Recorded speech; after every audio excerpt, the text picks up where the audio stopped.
ओम नमो भगवते वासुदेवाय। ओम नमो भगवते वासुदेवाय। ओम नमो भगवते वासुदेवाय। ओम सुरभ्यै नमः।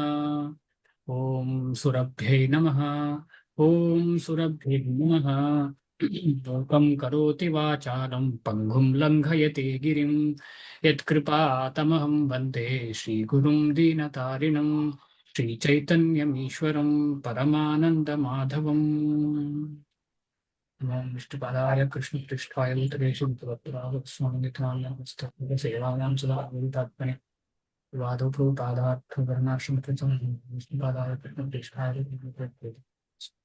नमस्ते सारस्वती देव विशेष शून्यवादी पाश्चात्य देश तारणे जय श्री कृष्ण चैतन्य प्रभु नित्यानंद श्री अद्वैत गौर भक्तवृंद हरे कृष्णा कृष्णा कृष्ण हरे हरे हरे राम राम राम हरे हरे ಶ್ಲೋಕ ಸಂಖ್ಯೆ 17 ಅಧ್ಯಾಯ 7. ಹಿಂದಿನ ಶ್ಲೋಕದಲ್ಲಿ ನಾಲ್ಕು ಪಂಗಡದ ಭಕ್ತರು ಹೇಗೆ ಭಗವಂತನಿಗೆ ಶರಣಾಗ್ತಾರೆ ಅಂತ ಹೇಳೋದನ್ನು ನಾವು ಕೇಳಿದ್ದೇವೆ. ಚತುರ್ವಿಧ ಭಜಂತೆ ಮಾಂ ಅಂತ ಹೇಳೋ ವಿಚಾರ. ಯಾರವರು ಅಂತ ಹೇಳಿದ್ರೆ ಆರ್ತೋ, ಅರ್ಥಾರ್ಥಿ, ಜಿಜ್ಞಾಸು, ಜ್ಞಾನಿ. ಆರ್ಥೋ ಆರ್ಥೋ ಅಲ್ಲ, ಆರ್ತೋ ಅಂದ್ರೆ ಆರ್ತನಾದ ಅಂತ ಹೇಳೋ ಪದದಲ್ಲಿ ನಮ್ಗೆ ಅರ್ಥ ಆಗ್ತದೆ, ದುಃಖದಲ್ಲಿರುವವರು. ಆಮೇಲೆ ಜಿಜ್ಞಾಸು, ಕುತೂಹಲ ಇರುವವರು. ಆಮೇಲೆ ಅರ್ಥಿ, ಏನೋ ಬೇಕು ಅಂತ ಹೇಳಿ ಭಗವಂತನ ಹತ್ರ ಹೋಗುವವರು. ಹಣದ ಆಸೆ ಇರಬಹುದು, ಏನೋ ಸೊತ್ತಿನ ಆಸೆ ಇರಬಹುದು, ಯಾವುದೋ ಆಸೆಯಿಂದ. ಆರ್ತೋ, ಅರ್ಥಾರ್ಥಿ, ಜಿಜ್ಞಾಸು ಆಯ್ತು. ಜ್ಞಾನಿ, ಆಮೇಲೆ ಜ್ಞಾನದ ಮುಖಾಂತರ ಭಗವಂತನ ಬಗ್ಗೆ ಇನ್ನೂ ತಿಳಿಬೇಕು ಅಂತ ಹೇಳುವ ಜ್ಞಾನ. ಯಾರು ಯಾರು ಮೂಲ, ಇದಕ್ಕೆ ಈ ಸೃಷ್ಟಿಗೆ ಯಾರು ಮೂಲ ಅಂತ, ಮೂಲ ವ್ಯಕ್ತಿಯನ್ನ ಕಂಡುಕೊಳ್ಳುವಂತಹ ಜ್ಞಾನಿ. ಈ ನಾಲ್ಕರಲ್ಲಿ ಯಾರು ಉತ್ತಮ ಅಂತ ಹೇಳುದು ಈ ಶ್ಲೋಕದಲ್ಲಿ ನಮಗೆ ತಿಳಿಯುತ್ತದೆ. ಈ ಶ್ಲೋಕ ಹೀಗಿದೆ: ತೇಷಾಂ ಜ್ಞಾನಿ ನಿತ್ಯಯುಕ್ತ ಏಕಭಕ್ತಿರ್ ವಿಶಿಷ್ಯತೆ ಪ್ರಿಯೋ ಹಿ ಜ್ಞಾನಿನೋತ್ಯರ್ಥಂ ಅಹಂ ಸ ಚ ಮಮ ಪ್ರಿಯಃ.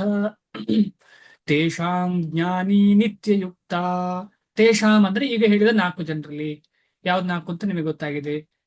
ಆರ್ತೋ, ಅರ್ಥಾರ್ಥಿ, ಜ್ಞಾನಿ ಮತ್ತು ಜಿಜ್ಞಾಸು. ಅಲ್ಲಿ ಯಾರು ಜ್ಞಾನಿ ಅಂತ ಹೇಳುವವನು, ಅವನು ನಿತ್ಯಯುಕ್ತನಾಗಿರ್ತಾನೆ. ನಿತ್ಯಯುಕ್ತ ಯಾವುದರಲ್ಲಿ ಯುಕ್ತನಾಗಿರ್ತಾನೆ?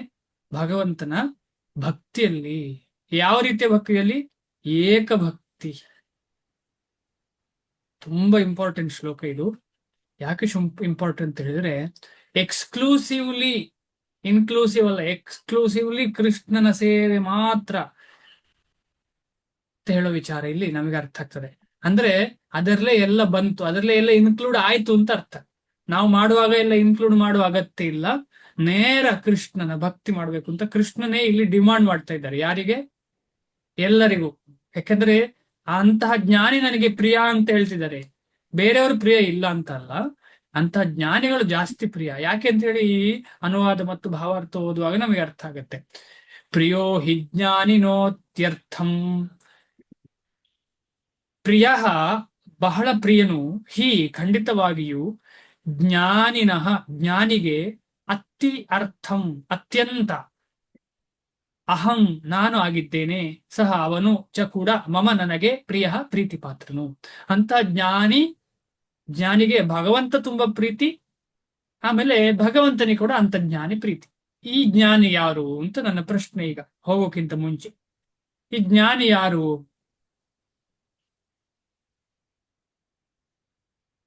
ಬ್ರಹ್ಮ ನಿರ್ವಾಣ ಅಥವಾ ಬ್ರಹ್ಮನ್ ಸಾಕ್ಷಾತ್ಕಾರಕ್ಕೆ ಹಾತೊರೆಯುವ ಜ್ಞಾನಿ ಅಲ್ಲ, ಬೇರೆ ಯಾರೋ? ಇದು ಯಾರಾದ್ರೂ ಹೇಳ್ತೀರಾ? ನಿಮ್ಮ ಮನಸ್ಸಲ್ಲಿ ಏನ್ ಕಾಣ್ತಾ ಇದೆ ಅಂತ ಹೇಳಿ. ಈ ಜ್ಞಾನಿ ಅಂತ ಹೇಳುವಾಗ ಯಾರು ಜ್ಞಾನಿ ಅಂತೇಳಿ? ಯಾಕಂದ್ರೆ ಹಿಂದಿನ ಶ್ಲೋಕದಲ್ಲಿ ನಿಮಗೆ ಶ್ರೀಲ ಪ್ರಭುಪಾದರು ಭಕ್ತಿ ರಸಾಮೃತ ಸಿಂಧುವಿಂದ ಒಂದು ಕೊಟೇಶನ್ ಕೊಟ್ಟಿದ್ದಾರೆ. ಅಂದ್ರೆ ಒಂದು ಶ್ಲೋಕವನ್ನ ಹೇಳಿದ್ದಾರೆ. ಏನದು ಅಂತ ಹೇಳಿದ್ರೆ, ಶುದ್ಧ ಭಕ್ತಿ ಅಂದ್ರೆ ಏನು ಅಂತ ಹೇಳಿ. ಅದರಲ್ಲಿ ಜ್ಞಾನ ಕರ್ಮ ಅನಾವೃತಂ ಅಂತ ಹೇಳಿದ್ದಾರೆ. ಆದ ಕಾರಣ ಈ ಜ್ಞಾನಿ ಯಾರು ಅಂತ ಹೇಳುವ ಪ್ರಶ್ನೆ ಅಲ್ವಾ? ಆ ಜ್ಞಾನ ಇರಬಾರದು. ಯಾವ ಜ್ಞಾನ? ಭಗವಂತನೊಟ್ಟಿಗೆ ಐಕ್ಯನಾಗುತ್ತೇನೆ, ನಾನು ಭಗವಂತ ಒಬ್ಬನೇ ಅಂತ ಹೇಳೋ ಜ್ಞಾನ ಅಲ್ಲ ಇಲ್ಲಿ ಅಂತ ಹೇಳಿ. ಜ್ಞಾನ ಯೋಗ ಅಲ್ಲ ಇದು, ಇದು ಭಕ್ತಿಯ ಜ್ಞಾನ. ಅಂದ್ರೆ ಅದಕ್ಕೋಸ್ಕರ ಫಸ್ಟ್ ಸೆಂಟೆನ್ಸ್ ಅಲ್ಲಿ ಕ್ಲಾರಿಟಿ ಕೊಟ್ಟಿದ್ದಾರೆ. ಜ್ಞಾನಿ ಯಾರಾಗಿರ್ತಾರೆ?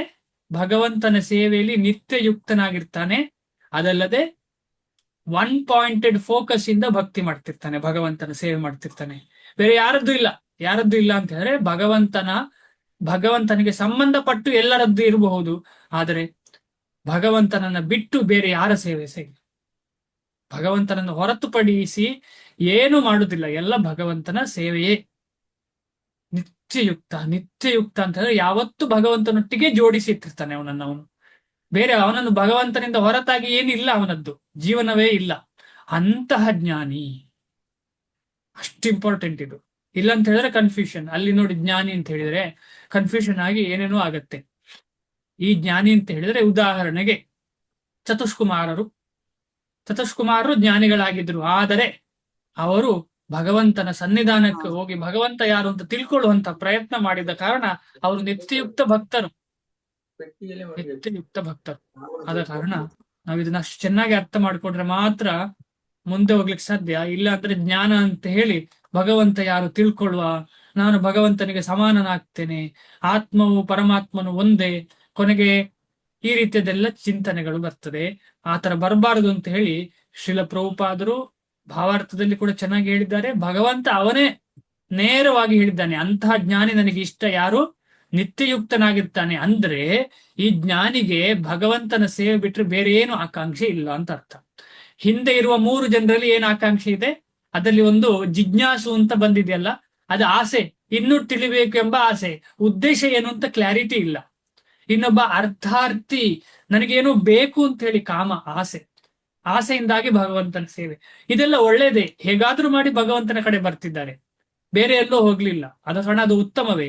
ಯಾಕಂದ್ರೆ ನಿಧಾನವಾಗಿ ಅವರು ಜ್ಞಾನಿಯಾಗಿ ಆಮೇಲೆ ಜ್ಞಾನ ಯೋಗದಿಂದ ಸಂಪೂರ್ಣವಾಗಿ, ಅಂದ್ರೆ ಭಕ್ತಿ ಯೋಗ ಮಾಡ್ತಾರೆ ಅವರು ಅಂತ ಅರ್ಥ. ಸಂಪೂರ್ಣವಾಗಿ ಈ ಜ್ಞಾನಕ್ಕೂ ಭಕ್ತಿಗೂ ವ್ಯತ್ಯಾಸ ಇಲ್ಲ. ತೇಷಾಂ ಭಕ್ತಿ ಭಕ್ತಃ ಅಂತ ಕೂಡ ಹೇಳ್ಬೋದು ಇಲ್ಲಿ. ಯಾಕಂದ್ರೆ ಜ್ಞಾನ ಅಂತ ಹೇಳಿದ್ರೆ ಭಕ್ತಿ ಇಲ್ಲಿ ಅರ್ಥ ಆಯ್ತು ಅನ್ಕೊಳ್ತೀನಿ. ಮುಂದೆ ಹೋಗ್ತಿದ್ದೀನಿ. ಅನುವಾದ ಶ್ರೀಲ ಪ್ರಭುಪಾದರಿಗೆ ಜಯವಾಗ್ಲಿ.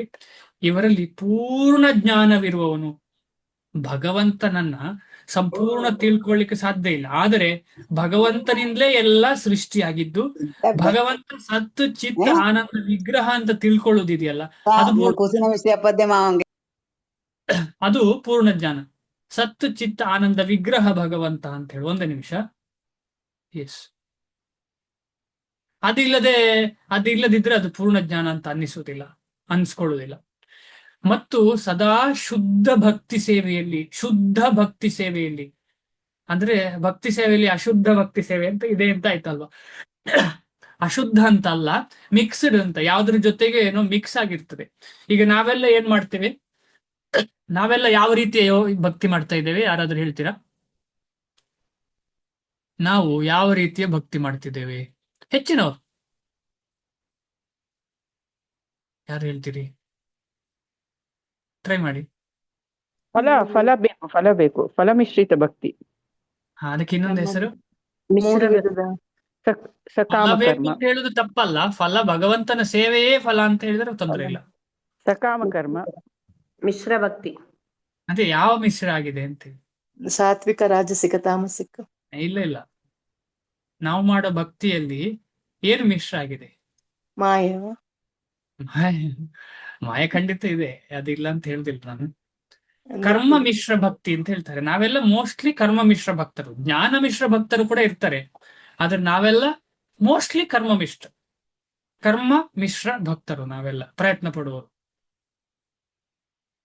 ಶುದ್ಧ ಭಕ್ತರು ಇಲ್ಲ ಅಂತಲ್ಲ, ಎಕ್ಸ್ಕ್ಲೂಸಿವ್ ಭಕ್ತಿ ಮಾಡುವವರು ಇಲ್ಲ ಅಂತಲ್ಲ, ಆದ್ರೆ ನಾವು ಹೆಚ್ಚಿನವರು. ನಾನು ಅಂದ್ರೆ ಇಲ್ಲಿ ಇರಬಹುದು ಶುದ್ಧ ಭಕ್ತಿ ಮಾಡುವವರು, ನೀವೆಲ್ಲ ಕೆಲವರು.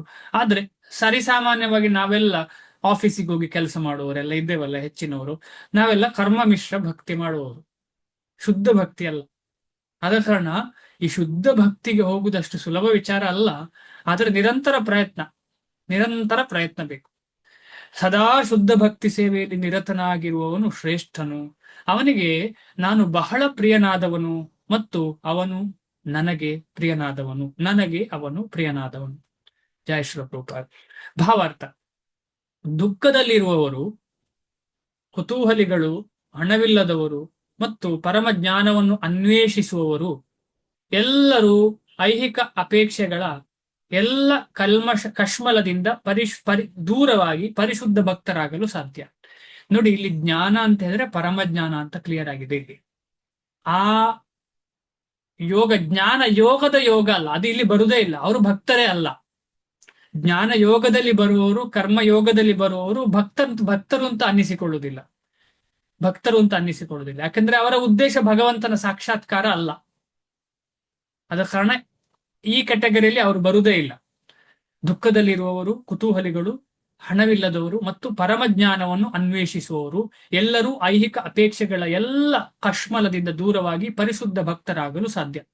ನೋಡಿ, ಇದರಲ್ಲಿ ಇನ್ನೊಂದು ವಿಚಾರ ಅಂತ ಹೇಳಿದ್ರೆ, ಇದು ಬಿಡಿ, ಪರಮಜ್ಞಾನವನ್ನು ಅಥವಾ ಜ್ಞಾನಿಗಳು ಅಂದ್ರೆ ಭಕ್ತಿಯಲ್ಲಿ ಜ್ಞಾನವನ್ನು ಪಡೆಯುವವರು, ಅವರು ಬಿಡಿ, ಅವರು ಶುದ್ಧ ಭಕ್ತರು.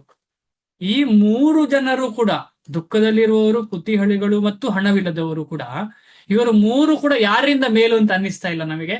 ಖಂಡಿತವಾಗಿ ಕರ್ಮಿ, ಜ್ಞಾನಿ, ಆಮೇಲೆ ಯೋಗಿಯಿಂದ ಮೇಲು ಇವರು. ಯಾಕೆಂದ್ರೆ ಭಗವಂತನ ಶರಣು ತಕೊಂಡಿದ್ದಾರೆ. ಅವರು ಮೂರು ಜನರು ಸಹ ಭಗವಂತನ ಶರಣು ತಕ್ಕೊಳ್ಳಿಲ್ಲ. ಆದ ಕಾರಣ ಇವರೇ ಮೇಲು. ದುಃಖದಲ್ಲಿರುವವರು ಕೂಡ ಆದಿತ್ತು, ಕುತೂಹಲಿಗಳು ಕೂಡ ಆದಿತ್ತು, ಹಣವಿಲ್ಲದವರು ಕೂಡ ಆದಿತ್ತು. ನೋಡಿ ಎಂತ ವಿಪರ್ಯಾಸ ಅಂತ ಹೇಳಿದ್ರೆ ನಮಗೆ. ಯಾಕೆ ವಿಪರ್ಯಾಸ ಅಂತ ಹೇಳಿದ್ರೆ, ನೋಡ್ಲಿಕ್ಕೆ ಆಧ್ಯಾತ್ಮ ಅಂತ ಕಾಣ್ತದೆ. ಯಾವುದು? ಕರ್ಮ ಎಲ್ಲವನ್ನ ಬಿಟ್ಟು ನಿಷ್ಕಾಮ ಕರ್ಮ ಮಾಡುವಂಥದ್ದು. ಆಮೇಲೆ ಎಲ್ಲವನ್ನು ಬಿಟ್ಟು ಜ್ಞಾನ ಯೋಗ ಮಾಡುವಂಥದ್ದು, ಅಷ್ಟಾಂಗ ಯೋಗ ಮಾಡುವಂಥದ್ದು ಕಠಿಣ ಅದು. ಆದ್ರೆ ಇವರಿಗಿರುವ ಬೆಲೆ ಅವರಿಗಿಲ್ಲ. ಯಾಕೆ ಅಂತ ಹೇಳಿದ್ರೆ, ಅಲ್ಲಿ ಭಗವಂತನ ಸಂಬಂಧ ಇಲ್ಲ. ಒಂದು ಉದಾಹರಣೆ ನೆನಪಿಗೆ ಬರ್ತಾ ಇದೆ. ಶಾಸ್ತ್ರದಲ್ಲಿ ಏನು ಹೇಳಿದೆ ಅಂತ ಹೇಳಿದ್ರೆ, ಈ ಶ್ಲೋಕಗಳಲ್ಲೇ ಬರಬಹುದು ಅದು. ಶಾಸ್ತ್ರದಲ್ಲಿ ಏನು ಹೇಳಿದೆ ಅಂತ ಹೇಳಿದ್ರೆ, ಪ್ರಾಣ ಇಲ್ಲದಿದ್ರೆ ಈ ಕಣ್ಣು ಕೆಲಸ ಮಾಡುವುದಿಲ್ಲ, ಮೂಗು ಕೆಲಸ ಮಾಡುವುದಿಲ್ಲ, ಕಿವಿಯೂ ಕೆಲಸ ಮಾಡುವುದಿಲ್ಲ, ಇಂದ್ರಿಯಗಳು ಯಾವೂ ಕೆಲಸ ಮಾಡುವುದಿಲ್ಲ. ಆದ ಕಾರಣ ಇಂದ್ರಿಯಗಳೆಲ್ಲ ಕೆಲಸ ಮಾಡಬೇಕಿದ್ರೆ ಏನು ಬೇಕು? ಪ್ರಾಣ ಅಂತ ಹೇಳುವಂಥದ್ದು ಬೇಕು, ಪ್ರಾಣ ಶಕ್ತಿ ಬೇಕು. ಅದು ಭಗವಂತನಿಂದ ಬಂದದ್ದು ವಿಚಾರ. ಆದ್ರೆ ಇದು ಎಕ್ಸಾಂಪಲ್ ಕೊಡ್ತಾ ಇರುವಂಥದ್ದು. ಅದೇ ರೀತಿಯಲ್ಲಿ ಎಲ್ಲಿ ಏನೇ ಆಗ್ಬೇಕಿದ್ರು ಕೂಡ ಭಗವಂತನ ಸಾನ್ನಿಧ್ಯ ಇಲ್ಲದ್ರೆ ಏನಾಗ್ಲಿಕ್ಕೆ ಸಾಧ್ಯ ಇಲ್ಲ. ಆದ ಕಾರಣ ಆ ಭಗವಂತನನ್ನೇ ಬಿಟ್ರೆ ಅಂತ ಯೋಗಕ್ಕೆ ಏನು ಬೆಲೆ ಇದೆ? ಆದ ಕಾರಣ ಅಲ್ಲಿ ಯೋಗ ಅಂತ ಹೇಳಿದ್ರೆ ಭಗವಂತ ಹೇಳುವಂತ ಅರ್ಥ. ಆದ್ರೆ ಅದನ್ನು ಅರ್ಥ ಮಾಡಿಕೊಳ್ಳದೆ ಏನೋ ಜ್ಞಾನ ಮಾಡಿ ಏನು ಫಲ ಇಲ್ಲ ಅಂತ ಹೇಳೋ ವಿಚಾರ, ಅದು ದೌರ್ಭಾಗ್ಯ. ಅದಕ್ಕೋಸ್ಕರ ಪ್ರಬೋಧಾನಂದ ಸರಸ್ವತಿ ಅವರು ಹೇಳ್ತಾರೆ, ಕೈವಲ್ಯ ನರಕಾಯತೆ ಆಕಾಶ ಪುಷ್ಪಾಯತೆ ಅಂತ ಹೇಳಿ. ಕರ್ಮಯೋಗ ಮಾಡಿ, ಕರ್ಮಯೋಗದಲ್ಲಿ ಪರ್ಫೆಕ್ಷನ್ ಆಗಿ, ನಿಷ್ಕಾಮ ಕರ್ಮ ಯೋಗ ಮಾಡಿ ಪರ್ಫೆಕ್ಷನ್ ಆಗಿ ಸ್ವರ್ಗಾದಿ ಸುಖಗಳು ಸಿಗ್ತದೆ ಅಂತ ಆಸೆ ಪಡುವವರಿಗೆ ಅದು ಆಕಾಶ ಪುಷ್ಪಾಯತೆ ಅಂತ ಹೇಳ್ತಾರೆ. ಆಕಾಶ ಪುಷ್ಪ ಅಂತ ಹೇಳಿದ್ರೆ ಆಕಾಶದಲ್ಲಿ ಹೂ ಅಂತ ಹೇಳಿ. ಅದೇ ನಿಜವಾಗಿ ಆಗ್ಲಿಕ್ಕೆ ಸಾಧ್ಯವಾ? ಇಲ್ಲ, ಅದೊಂದು ಊಹೆ ಅಷ್ಟೇ. ಈ ರೀತಿಯಲ್ಲಿ ಊಹೆ. ಯಾಕೆ ಊಹೆ ಅಂತ ಹೇಳಿದ್ರೆ ಅದೊಂದು ಕ್ಷಣಿಕ ಅಂತ ಹೇಳುವಂಥದ್ದು. ಯಾವುದು? ಈ ಎರಡು ಸಾಧನೆಯಲ್ಲಿ ಸಿಗುವಂತಹ ಫಲ ಕ್ಷಣಿಕವಾದ ಫಲ.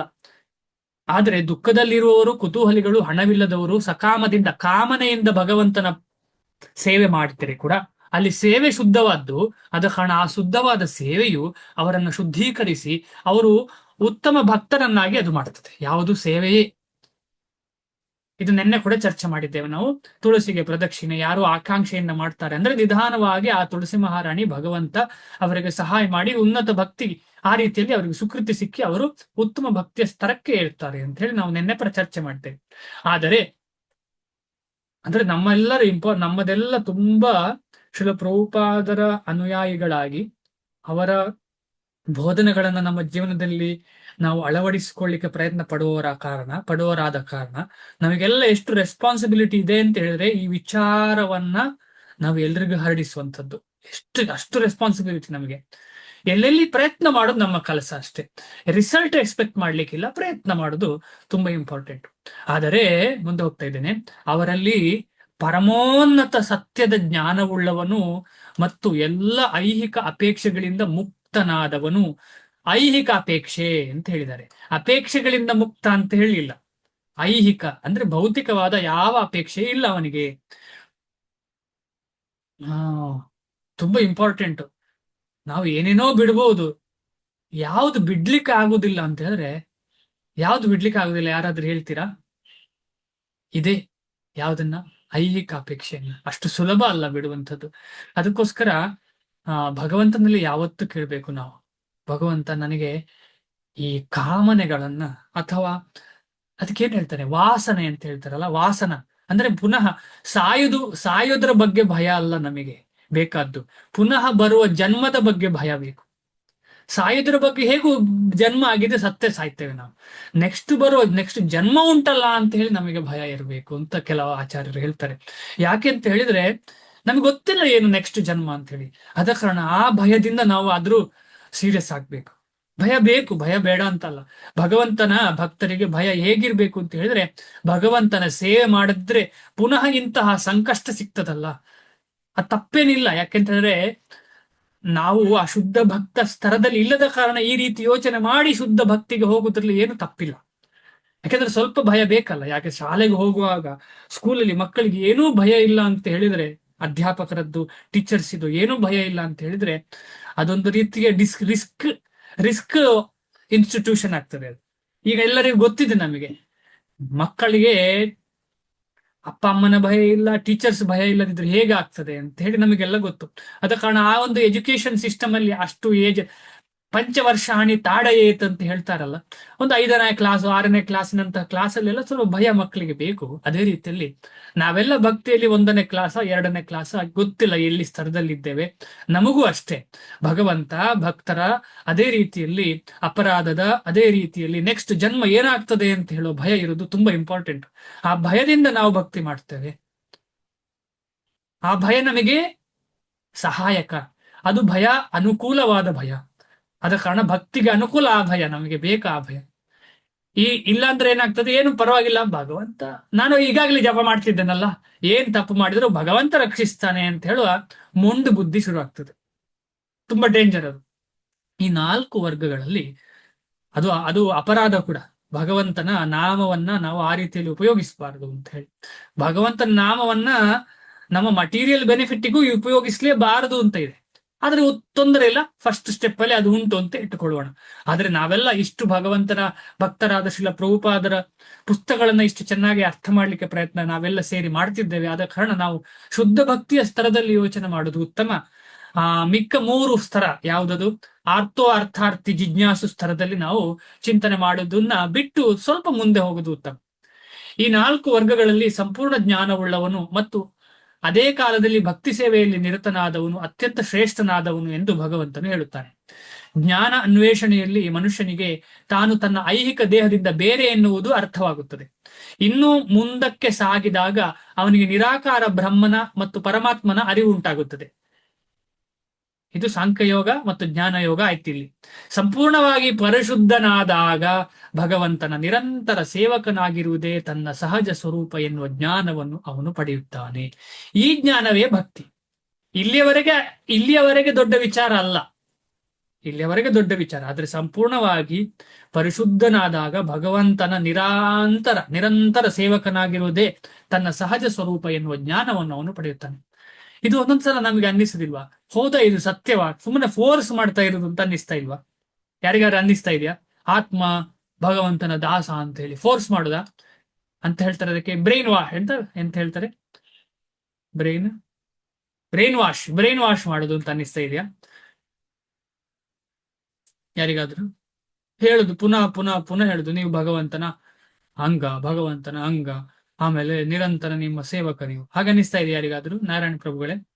ಇಲ್ಲ ಪ್ರಭು, ಆತರ ಅನ್ನಿಸ್ತಾ ಇಲ್ಲ. ಆಕ್ಚುಲಿ ನಮ್ಮನ್ನ ಎಚ್ಚರಗೊಳಿಸ್ತಾ ಇದ್ದಾನೆ, ಅರ್ಜುನನ್ ಮೂಲಕ ಎಚ್ಚರಗೊಳಿಸ್ತಾ ಇದ್ದಾನೆ ನಮ್ಮನ್ನೆಲ್ಲ ಅಂತ ನನ್ನ ಅನಿಸಿಕೆ. ಎಚ್ಚರಗೊಳಿಸಿ ಅವನ ಕಡೆನೆ ನಾವು ಇರ್ಬೇಕು ಅನ್ನೋದು, ನಾನು ಏನ್ ಕರೆಕ್ಟ್ ಆಗಿ ನಿಮ್ಮನ್ನ ಮಾಡಿ ಕಳ್ಸಿದೀನಿ ಅದ್ರ ಕಡೆ ಇರಿ ಅಂತ ಅಂದ್ಬಿಟ್ಟು ಹೇಳೋದಕ್ಕೋಸ್ಕರ ಅರ್ಜುನನಿಗೆ ಇದನ್ನ ಹೇಳ್ತಾ ಇದ್ದಾನೆ ಅಂತ ಅನಿಸ್ತಾ ಇದೆ. ಕರೆಕ್ಟ್.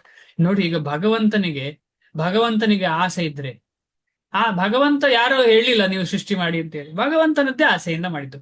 ಅಕಸ್ಮಾತ್ ಭಗವಂತನಿಗೆ ಬೇಡ ಅಂತ ಹೇಳಿ ನಮ್ಮನ್ನು ಮಹಾವಿಷ್ಣುವಲ್ಲೇ ಇರಿಸಿದ್ರೆ ನಮಗೆ ಏನಾದ್ರೂ ಸಿಕ್ತಿತ್ತ? ಈ ದೇಹ ಕೊಟ್ಟಿಲ್ಲ ಅಂತ ಹೇಳಿದ್ರೆ ಈ ಪ್ರಾಬ್ಲಮ್ ಬರ್ತಾ ಇರ್ಲಿಲ್ಲ, ಇದು ಯಾವ್ದು ಪ್ರಾಬ್ಲಮ್ ಬರ್ತಾ ಇರ್ಲಿಲ್ಲ ನಮ್ಗೆ. ಇಲ್ಲ ನಾವೆಲ್ಲ ಕೃಷ್ಣನಿಂದ ಬಂದವರಲ್ಲ. ನಾವು ವಿಷ್ಣುವಿಂದ ಬಂದವರು. ಅದೇ ಅದಕ್ಕೆ ನಿತ್ಯ ಬದ್ಧರು ನಾವು. ನಿತ್ಯ ಬದ್ಧರಿಗೆ ಅವಕಾಶ ಸಿಗ್ಲಿ ಅಂತ ಹೇಳಿ ದೇಹ ಕೊಟ್ಟಿದ್ದು, ಬದಲಾವಣೆ ಆಗ್ಲಿಕ್ಕೆ ಜೈಲಲ್ಲಿ ಹಾಕಿದ್ದು. ಜೈಲಲ್ಲಿ ಹಾಕ್ಲಿಲ್ಲ ಅಂದ್ರೆ ಇಂಪ್ರೂವ್ ಆಗ್ತಿತ್ತು, ತಪ್ಪೇ ಮಾಡ್ತಾ ಇರ್ತಿದ್ದೆವು. ಹೌದು ಭಗವಂತ ಅಂತೇಳಿ ಚಿಂತನೆ ಮಾಡ್ತಿರ್ಲಿಲ್ಲ. ಆದ ಕಾರಣ ಹೌದು. ಭಗವಂತ ಮಹಾದಯಾಮಯಿ. ಆ ದಯಾಮಯಿಯಾದ ಭಗವಂತ ಹೇಳಿದ ವಿಚಾರವನ್ನ ಆಚಾರ್ಯರು ಪ್ರಭುಗಳು ಹೇಳಿದ ಹಾಗೆ ಪುನಃ ಪುನಃ ಪುನಃ ಪುನಃ ಸ್ಪಷ್ಟ ಮಾಡುವ ಉದ್ದೇಶಕ್ಕೆ ನೀವೆಲ್ಲ ಆತ್ಮಗಳು, ಆತ್ಮನ ನಿಜವಾದ ಗುಣ ಭಗವಂತನ ಸೇವೆ ಮಾಡುವಂಥದ್ದು, ಅದೇ ಬೇರೆ ಏನಿಲ್ಲ ಅಂತ ಹೇಳಿ ಪುನಃ ಪುನಃ ಸ್ಟ್ರೆಸ್ ಮಾಡುವಂಥದ್ದು. ಇಲ್ಲ ಅಂತ ಹೇಳಿದ್ರೆ ಏನಾಗ್ತದೆ, ನಾವು ಆ ದಿಕ್ಕಿಗೆ ಹೋಗದೆ ಬೇರೆ ದಿಕ್ಕಿಗೆ ಹೋಗ್ತೇವೆ. ನಾವೇ ಪ್ರತಿ ಸಲ ಅದನ್ನ ಮನಸ್ಸಿಗೆ ರಿಜಿಸ್ಟರ್ ಮಾಡಿಲ್ಲ ಅಂದ್ರೆ, ಉದಾಹರಣೆಗೆ ಜಪ ಮಾಡುವಾಗ, ಜಪ ಮಾಡುವುದು ಸೇವೆ ಅಲ್ಲ ಅಂತ ಹೇಳಿದ್ರೆ ಮತ್ತೇನು?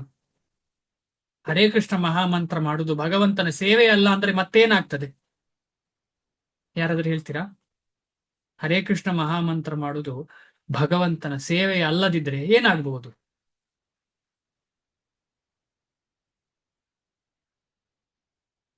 ಹರೇ ಕೃಷ್ಣ ಕೃಷ್ಣ ಕೃಷ್ಣ ಹರೇ ಹರೇ, ಹರೇ ರಾಮ ರಾಮ ರಾಮ ಹರೇ ಹರೇ ಅಂತ ಜಪ ಮಾಡ್ತಾ ಇದ್ದೇನೆ ಕಂಟಿನ್ಯೂಸ್ ಆಗಿ, ಶಬ್ದವನ್ನ ಕೇಳ್ತಾ ಇದ್ದೇನೆ. ಅದು ಭಗವಂತನ ಸೇವೆ ಅಲ್ಲದಿದ್ರೆ ಮತ್ತೆ ಏನಾಗ್ತದೆ ಅದು ಅಂತ ಟ್ರೈ ಮಾಡಿ.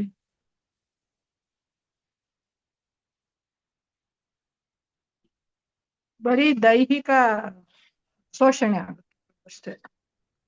ಸುಮ್ನೆ ಎರಡು ಗಂಟೆ ಕೂತ್ಕೊಂಡು ಟೈಮ್ ವೇಸ್ಟ್. ಟೈಮ್ ವೇಸ್ಟ್ ಮಾಡ್ದಾಗೆ ಆಗುತ್ತೆ. ಓಕೆ, ಕಂಠ ಶೋಷಣೆ, ಕಪ್ಪೆ ಒದರಿದಾಗೆ. ಓಕೆ ಓಕೆ ನೀವು ರಿಸರ್ಚ್ ಓದಿಲ್ಲ ಅಂತ ಅನ್ನಿಸ್ತದೆ. ಹರೇ ಕೃಷ್ಣ ಮಹಾಮಂತ್ರ ಜಪ ಮಾಡಿ ಎಕ್ಸ್ಪರ್ಟ್ ಆದವರು, ಈ ರೀತಿ ಯಾವುದೇ ಮಂತ್ರ ಆಗಿರ್ಲಿ, ಬೇರೆ ಮಂತ್ರ ಯಾವುದೇ ಮಂತ್ರವನ್ನ ಜಪ ಮಾಡಿದರೆ ಅವರಿಗೆ ಹಾರ್ಟ್ ಇಂಪ್ರೂವ್ ಆಗ್ತದೆ, ಬ್ರೈನ್ ಇಂಪ್ರೂವ್ ಆಗ್ತದೆ, ಕಾಮ್ನೆಸ್ ಬರ್ತದೆ, ಇದೆಲ್ಲ ಕೇಳಿರ್ಬೋದು. ಓಂ ಜಪ ಮಾಡಿದರೆ, ಹರೇ ಕೃಷ್ಣ ಮಹಾಮಂತ್ರ ಜಪ ಮಾಡಿದರೆ ಅಲ್ವಾ, ಕೇಳಿರ್ಬಹುದು. ಕೇಳಿದ್ದೀವಿ. ಅದು ಮ್ಯಾಕ್ಸಿಮಮ್ ಅಷ್ಟೇ ಆಗ್ತದೆ ಅದರಿಂದ. ಯಾಕೆಂತ ಹೇಳಿದ್ರೆ ಅಲ್ಲಿ ಭಗವಂತನ ವಿಷಯವೇ ಇಲ್ಲಲ್ಲ, ಭಗವಂತನ ಸೇವೆಯನ್ನೇ ತಕೊಳ್ಳೋದಿಲ್ಲ, ಆ ಭಾವವೇ ಡೆವಲಪ್ ಆಗುದಿಲ್ಲ. ಏನ್ ಡೆವಲಪ್ ಆಗ್ತದೆ? ನನ್ನ ಇಂದ್ರಿಯ ತೃಪ್ತಿ ಡೆವಲಪ್ ಆಗ್ತದೆ. ಆದ ಕಾರಣ ಈ ವಿಚಾರ ತುಂಬಾ ಇಂಪಾರ್ಟೆಂಟ್ ನಮಗೆ. ನಾವು ಸೋಲ್, ಆತ್ಮ ಅಂತ ಹೇಳಿದ್ರೆ ಭಗವಂತನ ಅಂಗ, ಭಗವಂತನ ಸೇವಕ. ಆದ ಕಾರಣ ಅದನ್ನ ನನಗೆ ನೆಮತ್ತು ಮಾಡಿಸುವುದು ಯಾವುದು? ಇದು ಹರೇ ಕೃಷ್ಣ ಮಹಾಮಂತ್ರ ಸೇವಾ ರೂಪದಲ್ಲಿ ಮಾಡಿದ್ರೆ ಮಾತ್ರ. ಇಲ್ಲ ಅಂತ ಹೇಳಿದ್ರೆ ಆಗುದಿಲ್ಲ ಅಂತಲ್ಲ. ಹರೇ ಕೃಷ್ಣ ಮಹಾಮಂತ್ರ ಹೇಗೆ ಮಾಡಿದ್ರು ಸಹಾಯ ಮಾಡ್ತದೆ, ಆದ್ರೆ ಶೀಘ್ರ ರೂಪದಲ್ಲಿ ಮಾಡಬೇಕಿದ್ರೆ, ಅಂದ್ರೆ ಬೇಗನೆ ರಿಸಲ್ಟ್ ಸಿಗ್ಬೇಕಿದ್ರೆ. ಹರೇ ಕೃಷ್ಣ ಮಹಾಮಂತ್ರ ಅಕಸ್ಮಾತ್ ಯಾರಿಗಾದ್ರೂ ಅದು ನಿಜವಾಗಿ ಕೃಷ್ಣ ಅಂತ ಗೊತ್ತಿಲ್ಲದೆ ಮಾಡಿದ್ರು ಕೂಡ ಎಫೆಕ್ಟ್ ಆಗ್ತದೆ. ಅದು ಅವ್ರಿಗೆ ನಿಜವಾಗಿ ಅದರಲ್ಲಿ ಅಭಿರುಚಿ ಬೇಕು ಅಂತಿಲ್ಲ. ಹರೇ ಕೃಷ್ಣ ಮಹಾಮಂತ್ರದಲ್ಲಿ ಫೋರ್ಸ್ಫುಲ್ ಸಿಕ್ಕಿದ್ರು ಕೂಡ ಹೆಲ್ಪ್ ಆಗ್ತದೆ. ಹಾಗೆ ಹೇಳಿ ನಾವು ಯಾರಿಗೂ ಫೋರ್ಸ್ಫುಲಿ ಕೊಡುವ ಉದ್ದೇಶ ಅಲ್ಲ ನಮ್ದು ಯಾರ್ದು ಇರಬಾರ್ದು ಆ ರೀತಿ. ಹೀಗೆ ಮುಂದೆ ಹೋಗ್ತಾ ಇದ್ದೇನೆ. ಪರಿಶುದ್ಧ ಭಕ್ತರ ಸಹಯೋಗದಿಂದ ಕುತೂಹಲಿಯಾದವನು, ದುಃಖಿಯಾದವನು, ಪ್ರಾಪಂಚಿಕ ಏಳಿಗೆಯನ್ನು ಅರಸುವವನು ಮತ್ತು ಜ್ಞಾನಿ ಎಲ್ಲರೂ ತಾವೇ ಪರಿಶುದ್ಧರಾಗುತ್ತಾರೆ. ಆದರೆ ಸಿದ್ಧತೆಯ ಹಂತದಲ್ಲಿ ಭಗವಂತನ ಸಂಪೂರ್ಣ ಜ್ಞಾನವನ್ನು ಪಡೆದು ಅದೇ ಕಾಲದಲ್ಲಿ ಪರಮ ಪ್ರಭುವಿನ ಭಕ್ತಿ ಸೇವೆಯನ್ನು ಮಾಡುವವನು ಪ್ರಭುವಿಗೆ ಅತ್ಯಂತ ಪ್ರಿಯನಾಗುತ್ತಾನೆ. ಆ ನಾಲ್ಕನೆಯವನು ಸಂಪೂರ್ಣ ಭಗವಂತನ ಸೇವೆಯಲ್ಲಿ ಯಾರು ತೊಡಗಿಕೊಂಡಿದ್ದಾನೆ ಅವನು ಭಗವಂತನಿಗೆ ತುಂಬಾ ಪ್ರಿಯ. ದೇವೋತ್ತಮ ಪರಮ ಪುರುಷನ ಅಲೌಕಿಕತೆಯ ಪರಿಶುದ್ಧ ಭಕ್ತಿ ಸೇವೆಯಲ್ಲಿ ನೆಲೆಸಿರುವವನನ್ನು ಅವನ ಭಕ್ತಿ ಸೇವೆಯು ಎಷ್ಟರ ಮಟ್ಟಿಗೆ ರಕ್ಷಿಸುತ್ತದೆ ಎಂದರೆ ಐಹಿಕ ಕಲ್ಮಶವು ಅವನನ್ನು ಮುಟ್ಟಲಾರದು. ದೇವೋತ್ತಮ ಪರಮ ಪುರುಷನ ಅಲೌಕಿಕತೆಯ ಪರಿಶುದ್ಧ ಭಕ್ತಿ ಸೇವೆಯಲ್ಲಿ ನೆಲೆಸಿರುವವನನ್ನು ಅವನ ಭಕ್ತಿ ಸೇವೆಯು ಎಷ್ಟರ ಮಟ್ಟಿಗೆ ರಕ್ಷಿಸುತ್ತದೆ ಎಂದರೆ ಐಹಿಕ ಕಲ್ಮಶವು ಅವನನ್ನು ಮುಟ್ಟಲಾರದು. ದಮಯಂತಿ ಮಾತಾಜಿ ಪ್ಲೀಸ್ ಹೇಳಿ, ಆಡ್ ಮಾಡ್ತಿದ್ದೀರಾ? ಸಿದ್ಧತೆಯ ಅಂತ ಅಂದ್ರೆ ಏನ್ ಪ್ರಭು? ಏನೇನು ಸಿದ್ಧತೆಯ ಅಂತ ಅಂತಿದೆ ಅಲ್ವಾ ಅಲ್ಲಿ? ಒಂದು ನಿಮಿಷ. ಹೀಗೆ ಅಲ್ಲ, ಆದರೆ ಸಿದ್ಧತೆಯ ಹಂತದಲ್ಲಿ ಭಗವಂತನ ಸಂಪೂರ್ಣ ಜ್ಞಾನವನ್ನು ಪಡೆದು ಅದೇ ಕಾಲದಲ್ಲಿ ಪರಮ ಪ್ರಭುವಿನ ಭಕ್ತಿ ಸೇವೆಯನ್ನು ಮಾಡುವವನು ಪ್ರಭುವಿಗೆ ಅತ್ಯಂತ ಪ್ರಿಯನಾಗುತ್ತಾನೆ. ಅದರಲ್ಲಿ ಸಿದ್ಧತೆಯ ಹಂತ ಅಂದ್ರೆ ಏನ್ ಪ್ರಭು? ಸಿದ್ಧತೆ ಅಂತ ಹೇಳಿದ್ರೆ ಈಗ ಉದಾಹರಣೆಗೆ ಯಾರು ಈ 4 ಜನರ ಬಗ್ಗೆ ಮಾತಾಡ್ತಿರುವಂತದ್ದು. 4 ಜನ ಯಾರು? ಅರ್ಥಾರ್ಥಿ ಜಿಜ್ಞಾಸು. ಇವರೆಲ್ಲ ಶುದ್ಧ ಭಕ್ತರಲ್ಲ. ಹ್ಮ್. ಹಾಗೆ ಅಂತ ಹೇಳಿ ಅವರಿಗೆ ಈಗ ಒಂದು ಉದಾಹರಣೆ, ನಾನೀಗ ಇಸ್ಕಾನ್ ದೇವಸ್ಥಾನಕ್ಕೆ ಹೋಗ್ತಾ ಇದ್ದೇನೆ, ಫಸ್ಟ್ ಡೇ ಹೋಗ್ತಾ ಇದ್ದೇನೆ. ನನಗೆ ಉದ್ದೇಶ ಏನು ಅಂತ ಹೇಳಿದ್ರೆ, ಕೃಷ್ಣನಲ್ಲಿ ಹೋದ್ರೆ ಅಲ್ಲಿ ಕೃಷ್ಣನ ಸೇವೆ ಮಾಡಿದ್ರೆ ನನಗೆ ಕೆಲಸ ಒಳ್ಳೆ ಸಿಗ್ತದೆ ಅಂತ ಹೇಳಿ ಮಾಡ್ಲಿಕ್ಕೆ ಹೋಗ್ತೇನೆ ನಾನು. ಆದ ಕೂಡಲೇ ಕೆಲಸ ಸಿಗ್ತದೆ ಅಂತ ಇಟ್ಕೊಳ್ಳೋ, ಸಿಗ್ತದೇ ಇಲ್ವಾ, ಸಿಕ್ಕಿದೆ ಅಂತ ಇಟ್ಕೊಳ್ಳೋ. ಸಿಗ್ತದೆ ಇಲ್ವಾ ಅಂತ ಹೇಳುದು ಮತ್ತಿನ ಪ್ರಶ್ನೆ. ಅವನು ಎಷ್ಟು ಶ್ರದ್ಧೆಯಿಂದ ಭಗವಂತನಿಗೆ ಕೇಳ್ಕೊಂಡಿದ್ದಾನೆ ಇದು ಕೂಡ ಇಂಪಾರ್ಟೆಂಟ್. ಸಿಕ್ಕಿತು ಅಂತ ಇಟ್ಕೊಳ್ಳೋ, ಕೆಲಸ ಸಿಕ್ಕಿತಿಲ್ಲ ಅಂತ ಸಿಕ್ಕಿತಲ್ಲ ಅಂತ ಹೇಳಿ ಮತ್ತೆ ಹೋಗ್ತೇನೆ. ಆಗ ನಿಧಾನವಾಗಿ ಈ ರೀತಿಯ ಪ್ರೊಸೆಸ್ಸಿಗೆ ಸಿದ್ಧತೆ ಅಂತ ನಾವು ರೆಡಿ ಆಗುದು ಯಾವುದಕ್ಕೆ? ಶುದ್ಧ ಭಕ್ತಿಗೆ. ಭಕ್ತಿಗೆ. ಶುದ್ಧ ಭಕ್ತಿಗೆ ಅಂದ್ರೆ ನಾವು ಆ ಶುದ್ಧ ಭಕ್ತಿಗೆ ಸಿದ್ಧತೆ ಆಗ್ತಾ ಇರ್ತದೆ. ಯಾವುದು? ಪ್ರೊಸೆಸ್ ಆಗ್ತಾ ಇರ್ತದೆ. ನಾವೆಲ್ಲ ಪ್ರೊಸೆಸಿಂಗ್, ಫೈನಲಿ ಪ್ರಾಡಕ್ಟ್ ಹೊರಗೆ ಬರ್ತದೆ. ನಾವೆಲ್ಲ ಪ್ರೊಸೆಸಿಂಗ್ ಸ್ಟೇಜ್ ಅಲ್ಲಿ ಇದ್ದೇವೆ, ಒಪ್ತೀರಲ್ಲ ಎಲ್ಲರೂ? ಒಬ್ಬೊಬ್ಬರು ಕೂಡ ಒಂದೊಂದು ಸ್ತರದಲ್ಲಿ ಪ್ರೊಸೆಸಿಂಗ್ ಸ್ಟೇಜ್ ಅಲ್ಲಿ ಇರ್ತೇವೆ. ಒಬ್ಬೊಬ್ಬರು ರಾ ಮೆಟೀರಿಯಲ್ ಆಗಿರ್ಬಹುದು, ಒಬ್ಬೊಬ್ರು ಸ್ವಲ್ಪ ಕ್ಲೀನ್ ಮಾಡಿರ್ಬಹುದು, ಒಬ್ಬೊಬ್ರು ಕೆಮಿಕಲ್ ಹಾಕಿ ಕ್ಲೀನ್ ಆಗಿರ್ಬಹುದು. ಸರಿಯಾದ ಉದಾಹರಣೆ ಅಲ್ಲ, ಕೆಮಿಕಲ್ ಉಪಯೋಗಿಸಬಾರದು, ಆದ್ರೂ ಕೂಡ. ಇನ್ನೊಬ್ರು ಪ್ಯಾಕಿಂಗ್ ಸ್ಟೇಜ್ ಅಲ್ಲಿ ಇರಬಹುದು, ಇನ್ನೊಬ್ರು ಹೊರಗೆ ಬಂದು ಸೆಲ್ಲಿಂಗ್ ಸ್ಟೇಜ್ ಅಲ್ಲಿ ಇರಬಹುದು. ನಾವೆಲ್ಲರೂ ಒಬ್ಬೊಬ್ರು ಒಂದೊಂದು ಘಟ್ಟದಲ್ಲಿ ಇದ್ದೇವೆ. ಆ ಘಟ್ಟವನ್ನ ಎಕ್ಸ್ಪ್ಲೇನ್ ಮಾಡ್ತಿದ್ದಾರೆ. ಎಸ್ ಮಾತಾಜಿ. Okay okay. 18ನೇ ಶ್ಲೋಕ. ಉದಾರಾ ಸರ್ವ ಏವೈತೆ ಜ್ಞಾನಿ ತ್ವಾತ್ಮೈವ ತ್ವ ಆತ್ಮ ಏವ ಮೇ ಮತಂ ಆಸ್ಥಿತಃ ಸ ಹಿ ಯುಕ್ತಾತ್ಮ ಮಾಮೇವಾನುತ್ತಮಾಂ ಗತಿಂ. ಈ 4ನೇದರ ಬಗ್ಗೆ ಎಕ್ಸ್ಪ್ಲೇನ್ ಮಾಡ್ತಿದ್ದಾರೆ. 4ನೇದು ಜ್ಞಾನಿ ಈ ಶ್ಲೋಕದಲ್ಲಿ ಕೂಡ. ಉದಾರಾಹ ಅನುವಾದ. ಈ ಎಲ್ಲ ಶಿಲಪ್ರಭುಪಾದರಿಗೆ ಜಯವಾಗಲಿ. ಈ ಎಲ್ಲ ಭಕ್ತರು ನಿಸ್ಸಂದೇಹವಾಗಿ ಉದಾರ ಆತ್ಮಗಳೇ ನಿಜ. ಯಾಕೆ ಇದು ಉದಾರ ಆತ್ಮಗಳು? ಈ 4 ಜನ ಕೂಡ ಉದಾರ ಆತ್ಮಗಳು ಅಂತ ಹೇಳ್ತಾ ಇದ್ದಾರೆ. ಉದಾರ ಅಂದ್ರೆ ಏನು? ಲಿಬರಲ್. ಓಕೆ.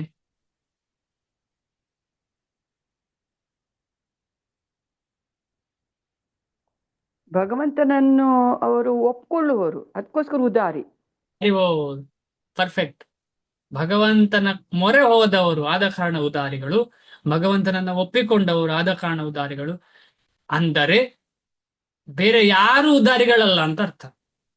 ಬೇರೆ ಯಾರು ಕೂಡ ಕೃಷ್ಣನನ್ನ ಅಂಗೀಕರಿಸದಿದ್ರೆ, ಕೃಷ್ಣನ ಮೊರೆ ಹೋಗದಿದ್ರೆ, ಯಾವುದೇ ಕಾರಣಕ್ಕಾಗಿರ್ಲಿ, ಮುಂದೆ ಶ್ಲೋಕದಲ್ಲಿ ಬರ್ತದೆ, ಅಕಾಮೋ ಸರ್ವಕಾಮೋ ಅಂತ ಹೇಳೋ ಶ್ಲೋಕದಲ್ಲಿ, ಮೋಕ್ಷ ಕಾಮ, ಯಾವುದೇ ಕಾಮಗೆ ಭಗವಂತನನ್ನ ಆಕ್ಸೆಪ್ಟ್ ಮಾಡ್ಲಿಲ್ಲ ಅಂದ್ರೆ ಮತ್ತೆ ಯಾವ ಆತ್ಮಗಳು ಕೂಡ ಉದಾರಿಗಳಲ್ಲ. ಎಷ್ಟು ಸ್ಟ್ರಾಂಗ್ ಇದೆ ಸೆಂಟೆನ್ಸ್ ಇದು, ಭಗವಂತನೇ ಹೇಳ್ತಾ ಇರುವಂಥದ್ದು. ಆದರೆ ನನ್ನ ಅರಿವಿನಲ್ಲಿ ನೆಲೆಸಿರುವವನನ್ನು ನನ್ನಂತೆಯೇ ಎಂದು ಭಾವಿಸುತ್ತೇನೆ. ಇದೇನು ನನ್ನಂತೆಯೇ? ನಾವು ಭಗವಂತ ಆಗ್ಬಿಡ್ತೇವ ಇದರಲ್ಲಿ?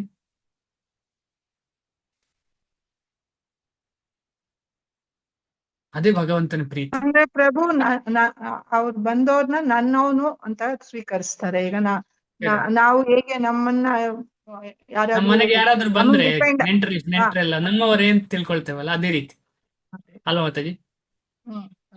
ಬೇರೆ ಯಾರೋ ಬಂದ, ಫಾರ್ ಎಕ್ಸಾಂಪಲ್ ಯಾರೋ ಸೇಲ್ ಮಾಡುವವರು ಬಂದ್ರೆ ನಮ್ಮವರೇ ಅಂತ ತಿಳ್ಕೊಳ್ತೇವ? ಒಂದು ಕ್ಷಣ ತಿಳ್ಕೊಳ್ಬಹುದು, 2 ದಿನ ಇದ್ರೆ ಆಯ್ತು ಅಷ್ಟೇ. ಸೊ ಭೌತಿಕವಾದ ಉದಾಹರಣೆ. ಭಗವಂತನಿಗೆ ಎಲ್ಲ ಆತ್ಮಗಳು ನಿಸ್ಸಂದೇಹವಾಗಿ ಅವರಿಗೆ ಇಷ್ಟವೇ ಎಲ್ಲವೂ. ಆದರೆ ಜ್ಞಾನಿಗಳನ್ನು ಮಾತ್ರ, ಅಂದ್ರೆ ಭಕ್ತರನ್ನು ಮಾತ್ರ ನನ್ನವರು ಅಂತ ತಿಳ್ಕೊಂಡು ಭಾವಿಸುತ್ತಾನೆ ಭಗವಂತ. ತನ್ನನ್ನು ತಾನೇ ಕೊಟ್ಟು ಬಿಡ್ತಾನೆ ಭಗವಂತ. ನನ್ನ ಅಲೌಕಿಕ ಸೇವೆಯಲ್ಲಿ ನಿರತನಾಗಿದ್ದು ಅವನು ಅತ್ಯುನ್ನತ ಮತ್ತು ಅತ್ಯಂತ ಪರಿಪೂರ್ಣ ಗುರಿಯಾದ ನನ್ನನ್ನೇ ಸೇರುತ್ತಾನೆ. ಭಾವಾರ್ಥ: ಅಷ್ಟೊಂದು ಪರಿಪೂರ್ಣ ಅರಿವಿಲ್ಲದವರು ಭಗವಂತನಿಗೆ ಪ್ರಿಯರಲ್ಲ ಎಂದಲ್ಲ. ಪ್ರಭುವು ಅವರೆಲ್ಲರೂ ಉದಾರರು ಎಂದು ಹೇಳುತ್ತಾನೆ. ಏಕೆಂದರೆ ಯಾವುದೇ ಉದ್ದೇಶದಿಂದಲಾದರೂ ಪ್ರಭುವಿನ ಬಳಿಗೆ ಬರುವವನನ್ನು ಮಹಾತ್ಮ ಎಂದು ಕರೆಯುತ್ತಾರೆ. ಇನ್ನೊಂದು ಪದ ಸಿಕ್ಕಿತು, ಉದಾರ. ಅಂದ್ರೆ ಭಗವಂತನನ್ನು ಆಕ್ಸೆಪ್ಟ್ ಮಾಡುವವರು, ಆಮೇಲೆ ಶರಣಾಗುವವರು ಉದಾರಿಗಳು, ಮಹಾತ್ಮರು. ಇನ್ನು ಬೇರೆ ಯಾರಿಗೂ ಮಹಾತ್ಮ ಅಂತ ಕರೀಲಿಕ್ಕಾಗುತ್ತೆ ಎಂದು ಕರೆಯುತ್ತಾರೆ. ಭಕ್ತಿ ಸೇವೆಯಿಂದ ಏನಾದರೂ ಪ್ರಯೋಜನ ಪಡೆಯಲು ಬರುವ ಭಕ್ತರನ್ನು ಪ್ರಭುವು ಸ್ವೀಕರಿಸುತ್ತಾನೆ. ಏಕೆಂದರೆ ಇಲ್ಲಿ ಪ್ರೀತಿಯ ವಿನಿಮಯವಿದೆ. ಯಾರಾದ್ರೂ ಹೋಗಿ ನಾನು ಇಷ್ಟು ಸೇವೆ ಮಾಡ್ತೇನೆ ಅಂತ ಹೇಳಿ ಆಮೇಲೆ ನನಗೇನು ಬೇಕು ಅಂತ ಹೇಳಿದ್ರೆ ಪ್ರೀತಿಯ ವಿನಿಮಯ ಇದೆ, ಎಕ್ಸ್ಚೇಂಜ್ ಆಫರ್, ಅದು ಮಾಡಬಾರ್ದು. ಹಾ, ನಾನು ನಿನ್ನೆ ಒಂದು ವಿಡಿಯೋ ನೋಡಿದ್ದೇನೆ. ಯಾರಪ್ಪ, ಯಾರೋ ಶೇರ್ ಮಾಡಿದ್ರು ನನಗೆ. ಆ ವಿಡಿಯೋದಲ್ಲಿ ಹಿಸೋಲ್ನೆಸ್ ಜಯಪತಾಕ್ ಸ್ವಾಮಿ ಮಹಾರಾಜ್ ಹೇಳ್ತಾರೆ, ನಾವು ಸೇವೆ ಮಾಡಿದ, ಯಾರೊಬ್ರು ಸೇವೆ ಮಾಡ್ತಾ ಇರ್ತೇವೆ, ನಾನು ಉದಾಹರಣೆಗೆ ಸೇವೆ ಮಾಡ್ತಾ ಇರ್ತೇನೆ, ಆಮೇಲೆ ನಿಮ್ಮಿಂದ ನಾನು ಎಕ್ಸ್ಪೆಕ್ಟ್ ಮಾಡ್ತೇನೆ ಏನೋ ಒಂದು ಬೇರೆ ಸೇವೆ ಎಕ್ಸ್ಪೆಕ್ಟ್ ಮಾಡ್ತೇನೆ. ಅಥವಾ ನೀವು ಎಲ್ಲೋ ಸೇವೆ ಮಾಡ್ತಿರ್ತೀರಿ, ದೇವಸ್ಥಾನದಲ್ಲಿ ಹೂ ಕಟ್ತಾ ಇರ್ತೀರಿ, ನೀವು ಇನ್ನೊಂದು ಭಕ್ತರಿಂದ ಏನೋ ಎಕ್ಸ್ಪೆಕ್ಟ್ ಮಾಡ್ತಿರ್ತೀರಿ. ಹಾಗೆ ಮಾಡಲೇಬಾರದು. ಅದು ಮಟೀರಿಯಲ್ ಕಾನ್ಶಿಯಸ್ನೆಸ್ ಅಂತ ಹೇಳ್ತಾರೆ. ಯಾಕಂತ ಹೇಳಿದ್ರೆ ಮಟೀರಿಯಲ್ ಕಾನ್ಶಿಯಸ್ನೆಸ್ ಅಲ್ಲೂ ಹಾಗೆ ಅಲ್ಲ. ಈಗ ಯಾರಾದ್ರೂ ಮದುವೆ ಮನೆಯಲ್ಲಿ ನಮ್ಗೆ ಗೊತ್ತಲ್ಲ, ವರನ ಕಡೆಯವರ ಎಲ್ಲೋ ಲೆಕ್ಕ ಹಾಕಿರ್ತಾರಲ್ಲ, ಅದಕ್ಕೆ ಏನ್ ಹೆಸರು, ಏನ್ ಹೇಳ್ತಾರೆ ಅದಕ್ಕೆ? ಆ ಮದುವೆಗೆ ಬಂದು ಉಡುಗೊರೆ ಕೊಡ್ತಾರಲ್ಲ, ದುಡ್ಡ ಏನೋ ಕೊಟ್ಟಿರ್ತಾರೆ, ಅದನ್ನ ಲೆಕ್ಕ ಇಡುದು ಕೆಲವರಲ್ಲಿ ಇದೆ. ಮುಯಿ. ಮುಯಿ ಲೆಕ್ಕ ಇಡುದು ನಿಮ್ಮಲ್ಲಿ ಇದೆಯಾ ಮಾತಾಜಿ? ಅದೇ ನಾವು ಕೊಟ್ಟಾಗ ಅದನ್ನ ಮತ್ತೆ ಅವ್ರು ಹಾಕ್ತಾರೆ. ಮತ್ತೆ ಅವರು ನೆಕ್ಸ್ಟ್ ಪ್ರೋಗ್ರಾಮ್ ಇರುವಾಗ. ಹೌದು, ಅದನ್ನ ಮುಯಿ ಅಂತಿರ್ತೇವೆ ನಾವು. ಅದೇ ಇದು ಭಗವಂತನೊಟ್ಟಿಗೆ ಮುಯಿ ಮಾಡೋದು ನಾವು. ಭಗವಂತನ ಜೊತೆ ಮುಯಿ ತುಂಬಾ ಡೇಂಜರ್ ಇದು. ಅಂದ್ರೆ ಭಕ್ತರಿಗೆ ಡೇಂಜರ್ ಇದು ಅಂತ ಹೇಳಿ, ಮುಂದೆ ಬರಲು ಸ್ವಲ್ಪ ಕಷ್ಟ ಆಗ್ತದೆ. ಮುಯಿಯಲ್ಲೇ ಇರ್ತವೆ. ತಿರುಪತಿ ತಿರುಮಲ ವೆಂಕಟೇಶ್ವರ ಸ್ವಾಮಿಗೆ ಜೈ ಅಂತ ಹೇಳಿ ಅಲ್ಲಿ ಹೋಗಿ ನಾನು ಅಸಂಬದ್ಧ ರೀತಿಯಲ್ಲಿ ಸಂಪಾದಿಸಿದ್ರಲ್ಲಿ ಅರ್ಧ ನಿನಗೆ ಕೊಡ್ತೇನೆ, ಇನ್ನೂ ಜಾಸ್ತಿ ಕೊಡುವ ಹಾಗೆ ಮಾಡ್ಲಿ ಅಂತ ಹೇಳಿ ಕೇಳ್ಕೊಡುವಂಥದ್ದು. ಆದ್ರೂ ಅವರನ್ನು ಕೂಡ ಭಗವಂತ ಪ್ರೀತಿಸ್ತಾರೆ. ನೋಡಿ ಭಗವಂತ ಎಂತ ಲೀಲೆ ಭಗವಂತದ್ದು ಅಂತ. ಅಂಥವರನ್ನು ಕೂಡ ಅಲ್ಲ, ಅಂಥವರು ಅಂತ ಹೇಳಿದ್ರೆ ನಮ್ಮಂಥವರನ್ನು ಕೂಡ, ನನ್ನಂತಹವರನ್ನು ಕೂಡ ಏನೋ ಆಸೆಯಿಂದ ಭಗವಂತನ ಹತ್ತಿರಕ್ಕೆ ಹೋಗ್ತೇನೆ, ಆದ್ರೂ ಕೂಡ ಭಗವಂತ ಕೈ ಬಿಡುವುದಿಲ್ಲ. ಪ್ರಭುವನ್ನು ಪ್ರೀತಿಸುವುದರಿಂದ ಅವರು ಪ್ರಭುವನ್ನು ಯಾವುದಾದರೂ ಐಹಿಕ ಲಾಭಕ್ಕಾಗಿ ಬೇಡುತ್ತಾರೆ ಮತ್ತು ಅದನ್ನು ಪಡೆದಾಗ ಅವರಿಗೆ ಎಷ್ಟು ತೃಪ್ತಿಯಾಗುತ್ತದೆ ಎಂದರೆ ಅವರು ಭಕ್ತಿ ಸೇವೆಯಲ್ಲಿ ಮುನ್ನಡೆಯುತ್ತಾರೆ. ಆದ ಕಾರಣ ಅವರು ಕೊಡುತ್ತಾರೆ, ಭಗವಂತ ಕೊಡುತ್ತಾರೆ ಕೇಳಿದ್ದನ್ನ.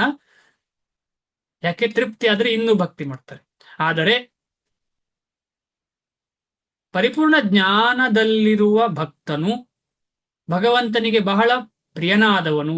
ಏಕೆಂದರೆ ಪರಮಪ್ರಭುವನ್ನು ಪ್ರೀತಿ ಮತ್ತು ಭಕ್ತಿಗಳಿಂದ ಸೇವಿಸುವುದೊಂದೇ ಅವನ ಉದ್ದೇಶ, ಬೇರೆ ಏನಿಲ್ಲ ಆಸೆ ಆಕಾಂಕ್ಷೆ.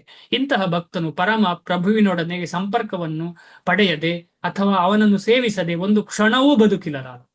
ಅಂದ್ರೆ ಹಿಂದಿನದ್ರಲ್ಲಿ ಏನು, ಅಷ್ಟೇ ಹೊತ್ತು ಪೂಜೆ ಮಾಡೋದು, ಸಿಗುವವರೆಗೆ ಮತ್ತೆ ಫ್ರೀ ಆಗಿರ್ತಾನೆ, ಮತ್ತೆ ಪುನಃ ಸ್ವಲ್ಪ ದಿವಸ ಆದ್ಮೇಲೆ ಪೂಜೆ ಮಾಡ್ತಾನೆ.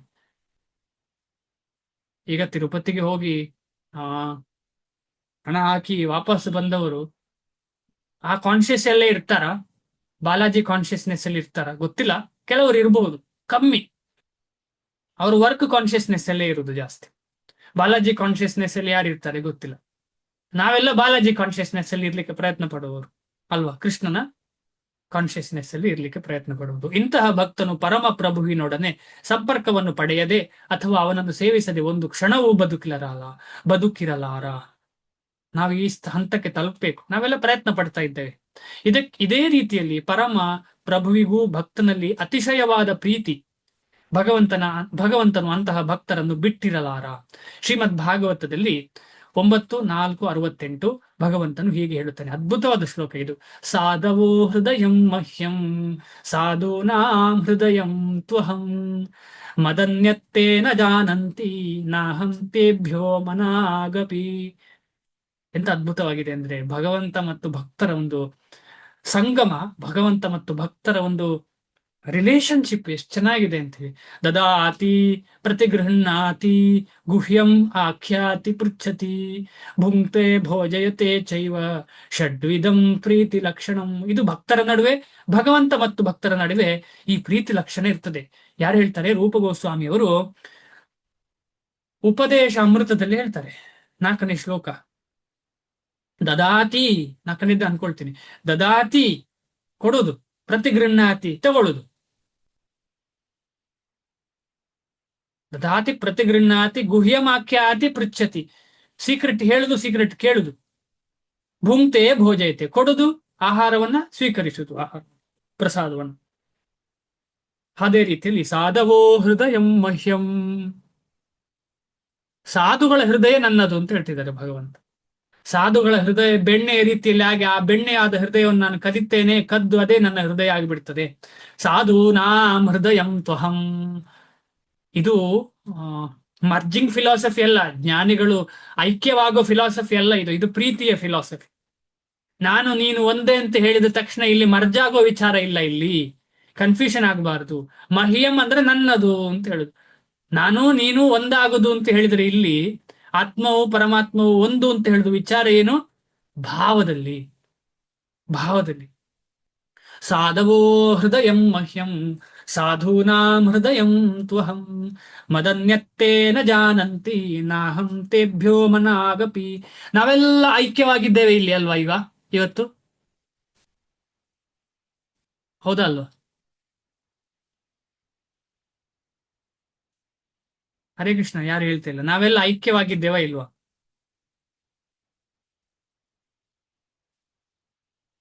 ಯಾರು ಮಾತಾಡ್ತಿಲ್ಲ, ಸೈಲೆಂಟ್ ಹೌದು ಆಗಿ. ಪ್ರಭು, ಹೌದು ಹೌದು. ಹೇಗೆ? ಅಂದರೆ ಅವನ ಬಗ್ಗೆನೇ ಮಾತಾಡ್ತಾ ಇದೀವಿ, ಎಲ್ಲರೂ ಅವನ ಬಗ್ಗೆನೇ ತಿಳ್ಕೊಳ್ಳೋದಕ್ಕೆ ಪ್ರಯತ್ನ ಪಡ್ತಾ ಇದೀವಿ. ಹಾಗಾಗಿ ಅವನಿಗೆ ಇಷ್ಟ ಆಗಿರುತ್ತೆ ನಮ್ಮನ್ನು ಕಂಡ್ರೆ ಅಂತ. ಹೌದು, ನಾವೆಲ್ಲ ಐಕ್ಯ, ಆದ್ರೆ ನಾವೆಲ್ಲ ಸಪರೇಟ್ ಅಲ್ವಾ? ಹೌದು, ಎಲ್ಲ ಸಪರೇಟ್. ಎಲ್ಲರೂ ಸಪರೇಟ್, ಅವರವರ ಮನೆಯಲ್ಲಿ, ಅವರವರ ಆಫೀಸಲ್ಲಿ, ಅವರವರು ಎಲ್ಲೆಲ್ಲಿ ಇರ್ತಾರೆ ಅಲ್ಲಲ್ಲಿ ಇದ್ದೇವೆ ನಾವು. ಆದ್ರೆ ಉದ್ದೇಶದಲ್ಲಿ ಐಕ್ಯವಾಗಿದ್ದೇವೆ. ಅದೇ ರೀತಿಯಲ್ಲಿ ಭಗವಂತನ ಉದ್ದೇಶದಲ್ಲಿ ಯಾವ ಸಾಧುಗಳು ಐಕ್ಯವಾಗ್ತಾರೆ ಅದಕ್ಕೆ ಭಗವಂತ ತುಂಬಾ ಇಷ್ಟಪಡ್ತಾನೆ. ಅದಕ್ಕೆ ಭಗವಂತ ಹೇಳ್ತಾನೆ ಅವನು ನಾನೇ. ಅಂದ್ರೆ ಉದ್ದೇಶ ಸೇಮ್ ಭಗವಂತಂದು ಮತ್ತು ಈ ಸಾಧುಗಳ ಉದ್ದೇಶ ಸೇಮ್. ಏನು ಉದ್ದೇಶ? ಘರ್ ವಾಪಸ್ ಭಗವಂತನ ಕಡೆಗೆ ಹೋಗುವಂಥದ್ದು ಉದ್ದೇಶ ಇಬ್ಬರದ್ದು ಸಹ. ನನ್ನಲ್ಲಿಗೆ ಬಾ ಅಂತ ಕರೀತಾ ಇದ್ದಾರೆ ಭಗವಂತ, ಅಲ್ಲಿಗೆ ಹೋಗುವಂತ ತೋರಿ ಹೇಳ್ತಿದ್ದಾರೆ ಸಾಧುಗಳು. ಅಲ್ಲಿಗೆ ಹೋಗೋಣ ಅಂತ ಹೇಳ್ತಿದ್ದಾರೆ ಸಾಧುಗಳು. ಭಕ್ತರು ಸದಾ ನನ್ನ ಹೃದಯದಲ್ಲಿ ಇರುತ್ತಾರೆ ಮತ್ತು ನಾನು ಯಾವಾಗಲೂ ಭಕ್ತರ ಹೃದಯಗಳಲ್ಲಿ ಇರುತ್ತೇನೆ. ಭಕ್ತನಿಗೆ ನನ್ನ ಆಚೆ ಏನೂ ತಿಳಿಯದು, ನಾನು ಭಕ್ತನನ್ನು ಮರೆಯಲಾರೆ. ನನ್ನ ಮತ್ತು ಪರಿಶುದ್ಧ ಭಕ್ತನ ನಡುವೆ ಒಂದು ಆತ್ಮೀಯ ಬಾಂಧವ್ಯವಿದೆ. ಪೂರ್ಣ ಜ್ಞಾನದಲ್ಲಿರುವ ಪರಿಶುದ್ಧ ಭಕ್ತರಿಗೆ ಎಂದೂ ಆಧ್ಯಾತ್ಮಿಕ ಸ್ಪರ್ಶವು ತಪ್ಪುವುದಿಲ್ಲ, ಅಂಟು ತಪ್ಪುವುದಿಲ್ಲ. ನಿನ್ನೆ ಮಾತಾಡ್ಕೊಂಡಿದ್ದೇವೆ ನಾವು. ಈ ಅಂಟು ತಪ್ಪಲೇಬಾರದು. ಈ ತಪ್ಪಿದ್ರೆ ಮುಗೀತು ಪ್ರಾಬ್ಲಮ್. ತಪ್ಪಿದ್ರೆ ಯಾವ ಅಂಟಾಗ್ತದೆ ನಮಗೆಲ್ಲ ಗೊತ್ತು. ಆಧ್ಯಾತ್ಮಿಕ ಸ್ಪರ್ಶ ಇಲ್ಲ ಅಂದ್ರೆ ಬೇರೆ ಯಾವುದು ಸ್ಪರ್ಶ ಆಗುದು? ಭೌತಿಕವೇ ಸ್ಪರ್ಶ ಆಗುದು. ಆದುದರಿಂದ ಅವರು ನನಗೆ ಬಹಳ ಪ್ರಿಯರಾದರು. ಭಕ್ತರಂದ್ರೆ ಕೃಷ್ಣನಿಗೆ ಬಹಳ ಪ್ರಿಯರಾದವರು. ಸಾಧವೋ ಹೃದಯಂ ಮಹ್ಯಂ ಸಾಧೂನಾಂ ಹೃದಯಂ ತ್ವಹಂ. ಯಾರಾದ್ರೂ ಹೇಳ್ತೀರಾ ಮೊದಲನೇ ಇದರದ್ದು ಏನರ್ಥ ಅಂತ ಹೇಳಿ? ಸಾಧವೋ ಹೃದಯಂ ಮಹ್ಯಂ, ಇದು ಮಾತ್ರ ಹೇಳಿ. ಸಾಧವೋ ಹೃದಯಂ ಮಹ್ಯಂ. ಶ್ಲೋಕಸೆ ಹೇಳಿ ಯಾರಾದ್ರೂ ಒಬ್ರು, ಅನ್ಮ್ಯೂಟ್ ಮಾಡಿ. ಸಾಧವೋ ಹೃದಯಂ ಮಹ್ಯಂ.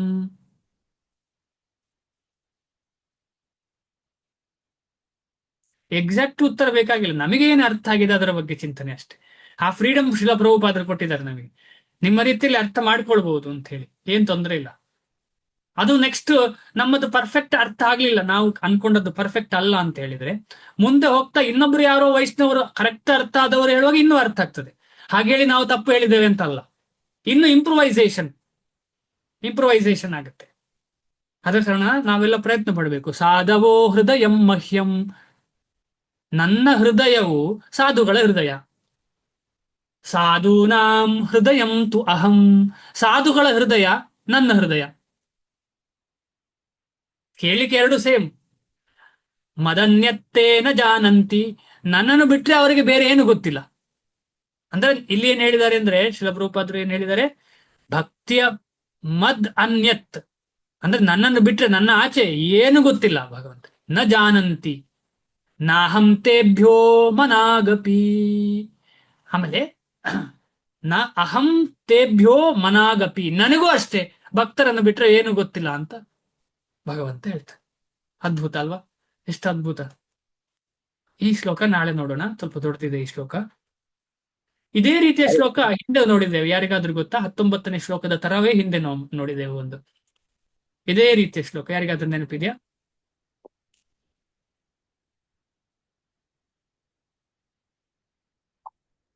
ಅದು ಮನುಷ್ಯ ಜನ್ಮ ಸಿಗೋದ್ರ ಬಗ್ಗೆ ಹೇಳ್ತಾರೆ, ಇಲ್ಲಿ ಭಕ್ತಿ ಸಿಗೋ ಬಗ್ಗೆ ಹೇಳ್ತಾರೆ.